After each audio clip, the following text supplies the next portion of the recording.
लोगों के दिमाग में एक क्वेश्चन होता है कि बख्शी जी, अगले 10-15 साल के अंदर अगर आप अपना पोर्टफोलियो डिज़ाइन कर रहे हो तो उसमें मैक्सिमम एलोकेशन आप कौन से सेक्टर को देने की कोशिश करोगे। आज आपके सामने क्वेश्चन का आंसर दे रहा हूं, ध्यान से समझना। हमारा share in manufacturing to GDP है 14% का।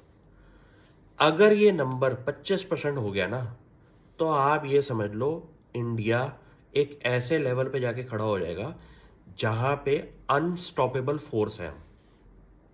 ठीक है। क्यों? क्वेश्चन पूछो क्यों। इस क्वेश्चन का आंसर क्या है कि एक तो हमारी इंपोर्ट डिपेंडेंसी कम होगी, पैसा आपका बाहर नहीं जाएगा।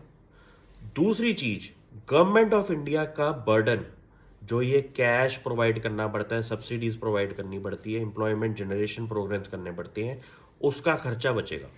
क्यों? क्योंकि प्राइवेट एंटरप्राइजेस कंपनियां खोलेंगे, फैक्ट्रियां खोलेंगे, मैन्युफैक्चरिंग लेके आएंगे, एम्प्लॉयमेंट देंगे। ठीक है। तीसरा इंपॉर्टेंट पार्ट क्या है कि यहां से टैक्स कलेक्शन होगी। ठीक है। तो गवर्नमेंट ऑफ इंडिया का समझ लो कि मिनिमम स्पेंड से मैक्सिमम बेनिफिट कहां होगा। अगर इंडिया के अंदर मैन्युफैक्चरिंग का स्टेक इन जीडीपी 25% हो गया अगले 10 साल के टाइम पीरियड में।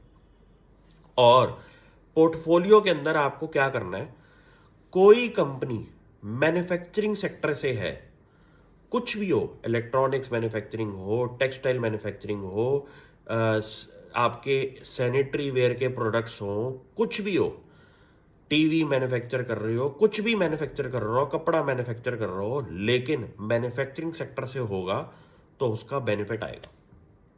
क्यों? क्योंकि ग्लोबल लेवल पे आप अगर एज अ फैक्ट्री प्रोवाइड कर रहे हो मैन्युफैक्चरिंग, तो भाई साहब आप सोच भी नहीं सकते कितना काम है।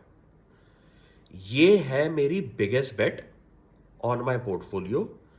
इस पे वर्किंग भी कर चुका हूं मैं और थोड़ी इंफॉर्मेशन टाइमली बेसिस पे आपके सामने रखता रहता हूं। Thank you.